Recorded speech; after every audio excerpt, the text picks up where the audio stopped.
Hello, Sonya. Yes, hi. Good evening. Thank you for coming tonight.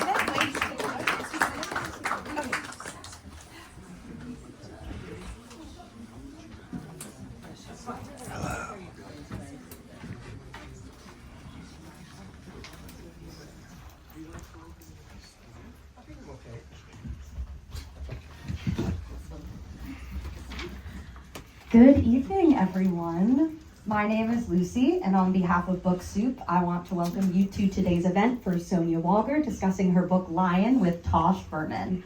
We have a full calendar of events, so if you want to know what we have in store for next month, including events with Sloane Crosley and conversation with comedian Alex Edelman, David Sheff, author of Yoko, a biography, and Alton Braun of Cutthroat Kitchen. Check out our website, sign up for our newsletter, and follow us on social media. A few housekeeping notes. Please take a moment to silence your cell phone so there are no interruptions. If you'd like to purchase a copy of the book, you may grab one at the register behind you. Your purchase today supports not only our bookstore, but also these wonderful authors, so thank you. Your support is much appreciated. And now to introduce our special guests. Tosh Berman is a writer and poet whose work often focuses on figures of post-war France, such as Jacques Mesrine, Sergei Gainsbourg, and Boris Vian. Berman also founded the publishing house Tam Tam Books, where he works as a publisher and editor. We at Book Soup have a special relationship with Tosh, as he was once our book buyer for many years. I'm sorry. Sonya Walger is a British-American actress, writer, and podcaster. She began her career as a film and television actress in 1998 and is perhaps best known for her role as Penny Widmore in ABC's series Lost. And and later for starring as Molly Cobb in the Apple TV Plus original For All Mankind. A student of English literature at Christ Church College at the University of Oxford and the host of the literature podcast Bookish, Walger is a longtime literary enthusiast whose debut novel Lion is a work of autofiction about her relationship with her father. Let's give a warm welcome to Tosh and Sonya. Thank you. Should I hold this? Or do I, Whatever's easier for you. I think I know how to use a mic by now. Okay. Can you hear me? Does that work? Yeah. Okay. Hello. Hi. Well, Nick at New York Review of Books sent me your book and asked me to be here. And first of all, New York Review of Books is probably the best publishing house in America. So I thought, and I purchased and given and gifts from New York Review of Books, and it's never bad, the books. It's always like between like really great and excellent. So of course, when Nick wrote to me and said, do you mind doing this? I said, of course, yes, not knowing who you are or your book. And the book came in the mail, and I immediately just picked up and started reading it. And I thought, oh my God, this is like the best memoir I've ever read. And one of the things why I love it so much is I also wrote a memoir. And maybe your memoir is better, actually. But my book is kind of old, 5 years old, so it doesn't matter about sales and stuff. But I also deal with childhood and my father and my mother, but mostly my father, who was a little bit odd in sort of in a cultural sense. And so reading your book I saw a lot of comparisons with my life. So I really got into it. And then oddly enough, when I finished the book, I didn't study the cover that greatly. And I saw a novel. It says your name, Lion, a novel. And so I'm kind of confused. Is this book a novel, or is it a memoir, or how do you see your book? It's a work of fiction in which everything happened. I see. Yes, it is my father, but I believe that the act of writing things down is itself a fictional act. I'm a journal keeper and have been for years, and I have found that I go to my journals in order to get to the bottom of what I'm feeling, in order to sort of find myself out on the page. But when I reread them, I think of them as pieces of fiction. I think of them as a piece of fiction that I attribute to that time or that day. And they all collectively form the piece of fiction that's me. So when it came to writing a book about my dad, who was himself a work of fiction, it felt like the only thing that would contain him was a piece of fiction, and that a memoir was not going to get to the heart of who that man was, nor to the heart of my relationship with him, because I have a really shit memory. But it seems so real as I read it. And it is. Uh-huh. It is real. I'm not meaning to be sort of gnomic and, super wise when I say this. It really is. Everything in it happened, and I made all of it up. So both things are true. Okay, I have to be very careful with my questioning. No, not at all. Dive in, question away. Okay. So, how would you describe, for people who have not read the book yet, how would you describe your father now? So my dad Or the was character of your father. an Argentine. You can dispense with the character Okay. of my father. He was my dad. He was an Argentine and an adventurer and someone who lived life to the absolute full. And I find the easiest way to describe my dad is often just in lists. He was a polo player and a bon vivant and a cocaine addict and a Formula One racing car driver and a lover of women and life and excess, always, and a skydiver. And so he was an extraordinary and charismatic and mesmerizing human to meet. I never met. You spent 10 minutes with my dad and you leaned in and wanted more stories out of him. He was an incredible person to have as your godfather, perhaps, but really terrible to have as your dad. So he made for just delightful company and quite bewildering parenting. In the very beginning of the book, you sort of mentioned there's a page about your mother's reaction towards you writing this book. It's interesting because when I wrote my memoir, my childhood memoir, my mom was alive at the time, and I was I was feeling a little strange presenting this book to her, even talking about the book with her. But she always told me that she didn't want to read it till it was published. And she insisted that she would not look at it till it was published. No pressure. And okay, it's fine. And she never really commented after it was published, really. I mean, she liked it, but she never went into it at all. But with your mother, I'm kind of curious, what was your mother's reaction while you were writing the book, and what happened after you wrote the book? I find nobody really likes it when you mess with the authorized version of family life. Nobody's really on board for your own version of that. So I think my mum was troubled, as any parent is, and I speak as a parent now. Any idea that your children may have had a less than perfect upbringing despite all your best efforts, I think is bewildering to a mother, and particularly mine, who worked overtime to compensate for this gentleman's life. So she is nothing but proud now. Oh, I'm happy. Yeah. And what was her relationship with your father and during the lifetime? And was it no communication, or there was No, not at all. That was part of the reason I had to write a book, was because my mother's version of who my father was and my mother's version of what our relationship was kept feeling at odds with what my experience of it was. So it was like having all these different books that were available to me, and yet the central one in the library felt like it was missing. I kept being told stories and stories about who I was, who my father was, and not actually having a narrative that felt like it was my own about what that experience was. What you were told about your father, was it accurate from your mother or from other people, or was it totally... You've read the book.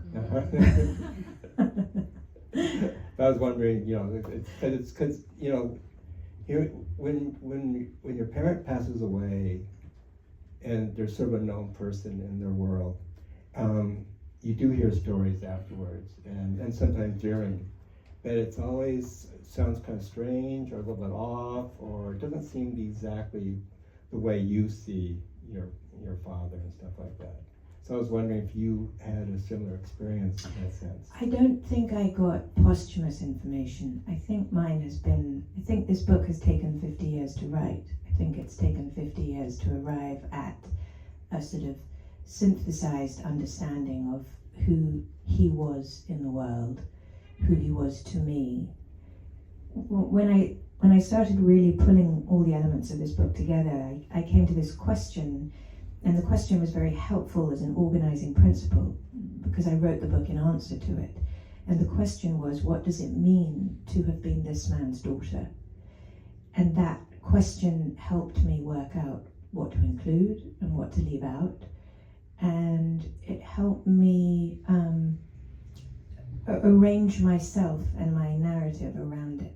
So it was less about deathbed revelations or stories that I hadn't known. It was more about, I have all these feelings and intimations and stories and anecdotes, and how have they made me who I am, and how have they made me parent differently or in reaction to how I was parented by him. And when your mother met him, she was like 18 or 19? 18. Sort of similar to my mom's age. Mm. And so when she met your father, this is kind of sort of that Alfred Hitchcock suspicion part. When she got married, I think she thought he was a lawyer, right? Like a high-end lawyer. Mm. And then when she got married, she sort of found maybe that's not the case. Mm-hmm. He's not a lawyer at all. Mm. So that was caused an incredible amount of tension. Mm-hmm. And kind of scary, perhaps. Mm-hmm. Especially when she had to move to Argentina. Yes, so she met him at 18 in Madrid and moved to Argentina. 3 months later they were married, and she'd married a man 10 years older who had made all sorts of promises, and true to his word, true to habit, none of them were available. But she, undaunted, was like, well, here we are in Argentina. This is what we're doing. And I'm here in Buenos Aires. And she loved it. She, I think, deeply loved him and really, really loved Buenos Aires, which is a hard city not to love. It's amazing. And they came back to England really just for my birth. The plan was just to have me born so that I got a British passport. And they were planning to move straight back to Argentina. So one of her many regrets is that she walked away from this beautiful little furnished flat with all her wedding china and all their sort of new things, thinking she was just going to England for a baby and coming back again. And she never saw the house again, never saw the flat again, never went back. Or that's not true, she's been back plenty of times, but it took years and a different husband to go back. So your father seems to me a very charming person, or at least in front of audience or in the public. Yeah. And the way you write about him is very, I don't want to say the word touching, but more realistic. And also, I like him reading the book. Good. But I know that he has sort of iffy characteristics, and I was really impressed with one. Your work is very literary. I mean, I've read a lot of Cheltenham memoirs, and some are good, some are great. But yours is really special for me for some reason. I really, really feel attached to it. And you're an actress, and I'm wondering, as that you being an actress, has that added anything as a writer for you? Oh my gosh, it's added everything. Really? I mean, no question. I mean, I've read books from an early age. Mum was a nursery school teacher, and when you're the only child of a nursery school teacher, you learn to read really, really young.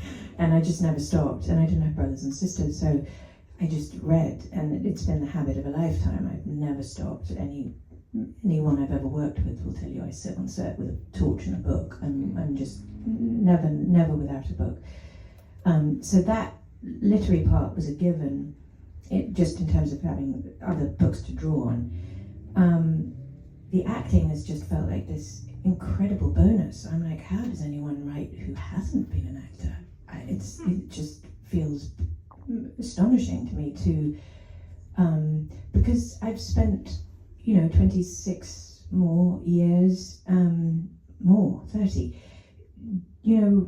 bedding down in somebody else and imagining looking out at the world through their eyes and wondering what they keep in their bedside table and whether they drink mint tea or coffee and all the myriad tiny details that you'll never notice on camera, and nobody will care what's in my bedside table, but I care.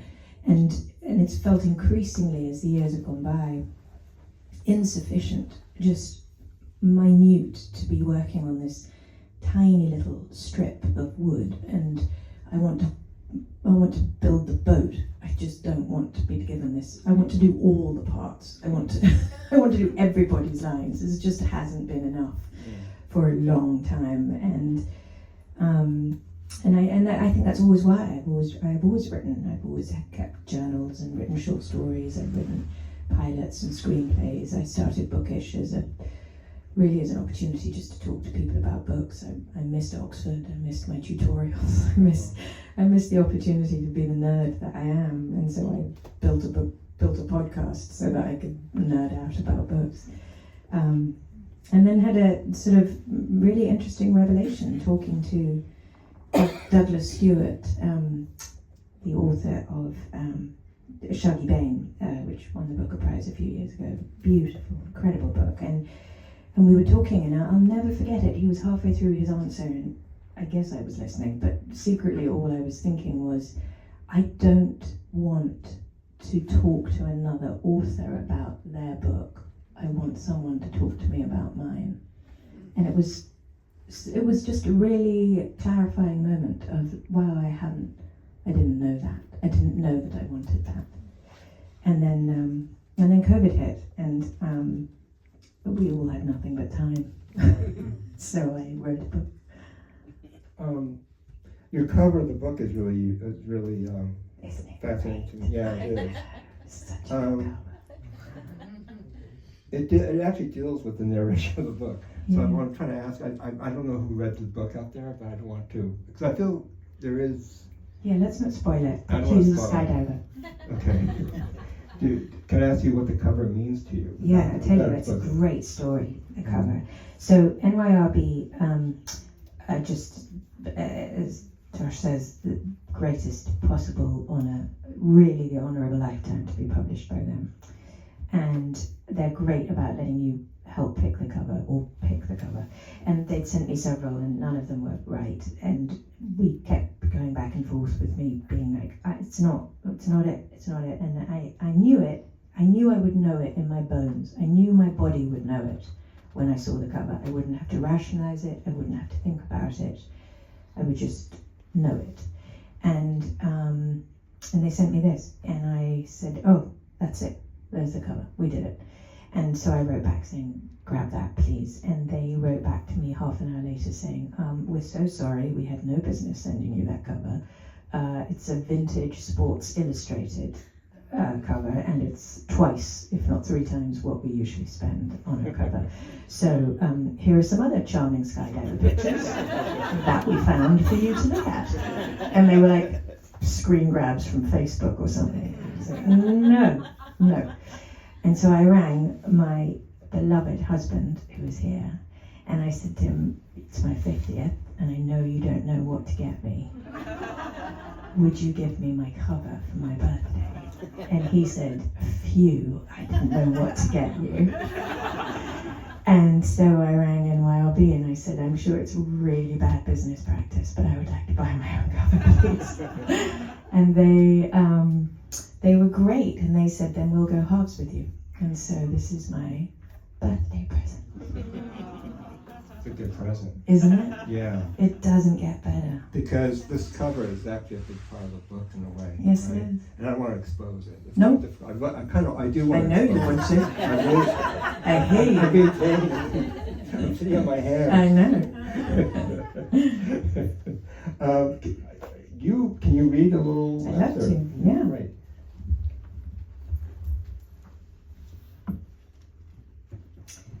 So, let me read this bit. Okay, so all you need to know is that I spent my gap year, aged 18, in Argentina, trying to spend time with my dad, unsuccessfully.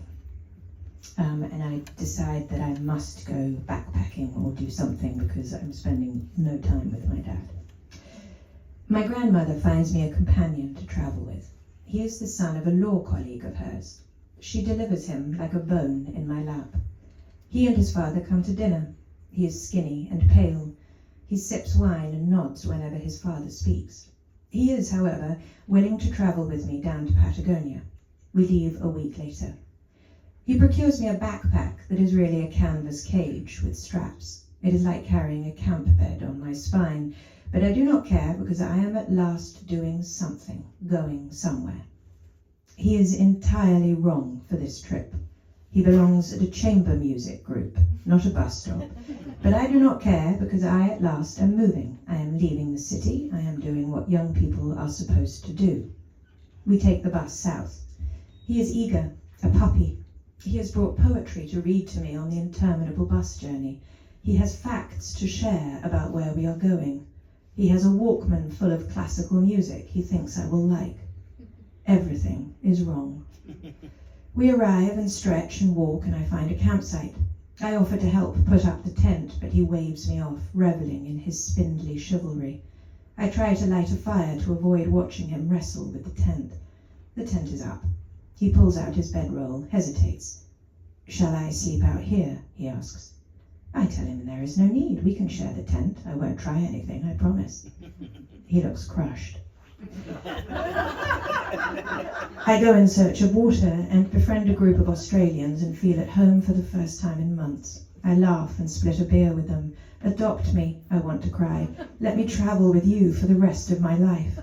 My eyes shine. My companion comes to find me, angry at my defection. I wave him over. He is invited to join, but he sulks on the periphery of the campfire, declines beer, and retires early to our tent. I slink in, late, smelling of beer. He is huddled in a corner. I try to zip the tent and fail. He rolls over and does it for me. It is the last night he sleeps in the tent. I have humiliated him, and from this night forward he sleeps outside the tent, parading his self-imposed exile. He sulks for the entire journey. He walks 8 steps behind me up every hill, defers with exaggerated courtesy to my every wish, as though he were a courtier appointed to a visiting dignitary. I am unsure how to react. I wonder if my grandmother is paying him. I wonder what she or my father promised him. It dawns on me that what he wants is the clarity of a job description, say, my boyfriend, but this position is not available to him. And in the absence of any such category, he disdains to be my friend, he has deemed himself my servant. We hike mountains and lakes, and the backpack grinds into my back, and I dare not mention it for fear of wounding him further. None of this is as fun as I had thought.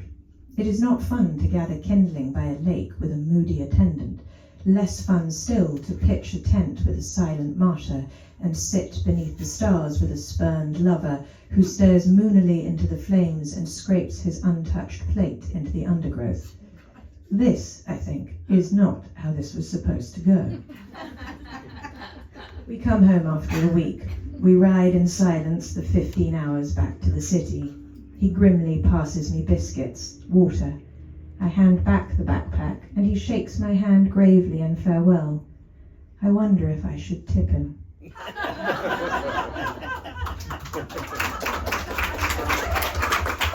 Bravo. problem.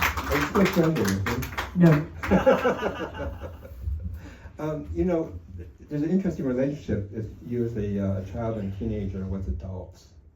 And at times, again, I'm trying not to get too much narrative information, but there are periods of time in the book of various characters who ask you to keep a secret or to ask you, please don't tell someone something what we're doing and stuff like that. And how strange was that for you to experience something like that? Because it's, for a child, or a teenager, it's kind of scary to have a family member or a friend or this sort of strange person tell you, you've got to keep this sort of a secret. Yeah, I think, you know, when you're a child, you don't know anything other than the childhood you have, and you don't know how extraordinary it is or isn't until you're much older, and possibly even a parent yourself, although I don't think that's a necessary condition of examining your past. But I think probably more than being asked to hold secrets, or in tandem with that was the fact of being an only child. I think when you have, now that I have 2 children of my own, and I see what a sibling does, and what a sibling does is it means you have a parallel narrative running alongside you. I mean, you have a story against which to compare your authorized version and to synthesize it or not, or move against, define yourself against it. So I think part of being a teenager is secrets, whether they're handed to you or whether they're your own. But I think the absence of a sibling actually was probably as formative as anything else. I'm an only child as well. Oh. So I totally identify with you in this aspect. Is there any questions from the audience? Hi. Hi. I was wondering, what do you think your father would think of this book? He'd be so pissed off that I left so much out. He'd say I missed all the great stories. Yeah, there's a lot. Yeah, because as I say, the organizing principle of the book was to, what does it mean to be this man's daughter, which doesn't leave room for the conquests and the political coups and the other myriad things that happened.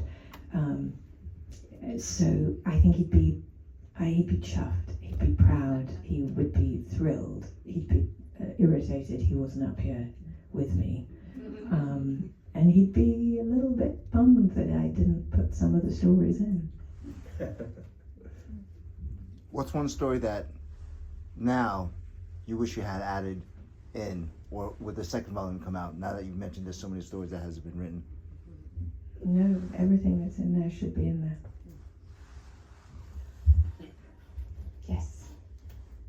So it took 50 years to tell the story. Why do you think you were able to tell it?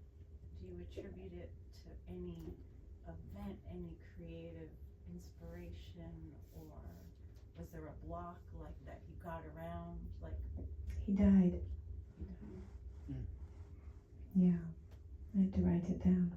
As I say, I have a really shitty memory, so I had to write it down. Hi. Hey, love the book. Thank you. The choosing to have that kind of declarative prose throughout, was there ever a worry that it would like be grating? What was the process? Because I found it really melodic as I was going through it, so it really worked. What was your process of making sure it didn't start sounding just declarative and blah, blah, blah? Yeah, I think, again, this is where being an actor is helpful. I hear the book, I really do, and this one, I mean, I'm working on my third book now, and my second book's quite different, really different.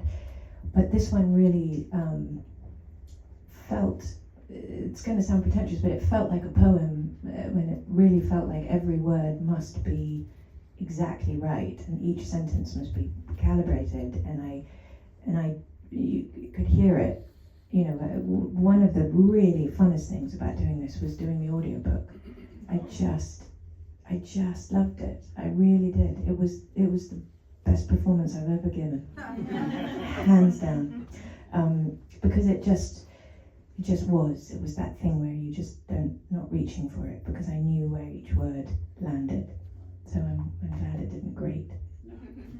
Your book is very much like a sculpture to me, because I agree with what he's saying, because the language and the prose style and the pacing is very controlled.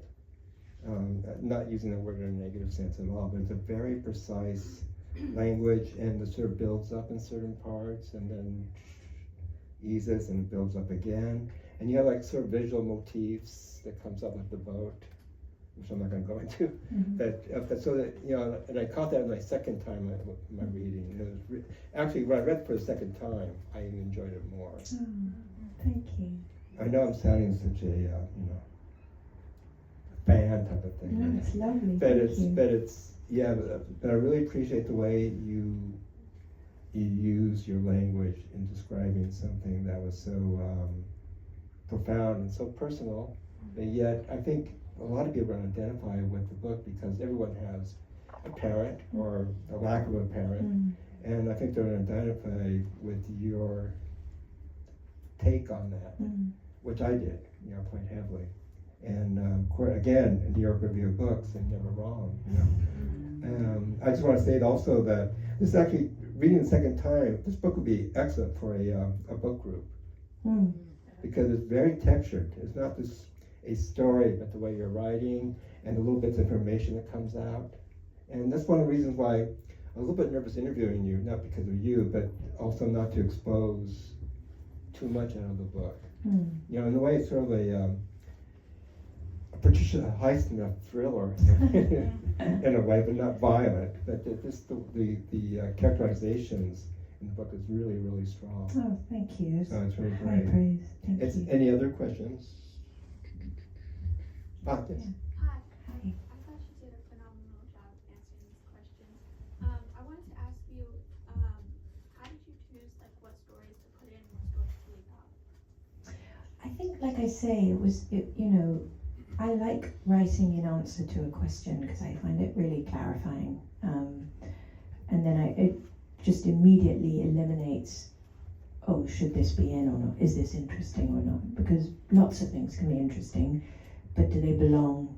Are they germane? Are they going to be the rib cage off the vertebra, or are they just going to be like weird extraneous limbs that evolution should have dispensed with? So that as I say, this question of what does it mean?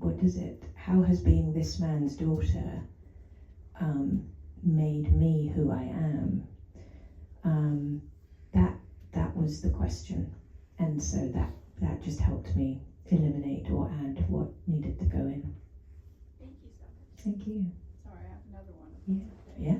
Well, but piggybacking on her question of how did you decide what to put in and how did you decide the order, given that it's non-linear? You could have done anything. How did you figure out what felt right where? I think because I was so clear that what I was writing was not a memoir. I'm terrible with facts. I really am not terribly good with sort of information. My husband's nodding so hard behind you, his head is going to fall off. Shocking. I hate anything that comes with instructions. I'm just like, well, let's return that to Amazon because that's not happening. I just can't do facts, and I'm not very good with biography for that reason, mine or anyone else's. I have to Google what year we were married. I just didn't want to write that kind of book. I knew I couldn't. I just wasn't interested in it, and I couldn't do it. So that was dispensed with. But I knew that my dad's life is quite chaotic, and I didn't want people lost. I didn't want them being like, which wife? Which kid? Where are we? So it was important to maintain a structure that felt recognizable, but within that to organize it in some way thematically. So there's, Salt is a chapter on salt and money, and how he related to money and how I do. siblings is that. You know, how I was told I was getting my various siblings, or not told, and how I, you know, carefully told my child she was having a brother. That to me felt more interesting because, again, in this idea of, I use the word really loosely, but in this idea of it being a poem, I was interested in the rhymes. I was interested in where the echoes lay and the repetitions. So that was how it sort of arranged itself.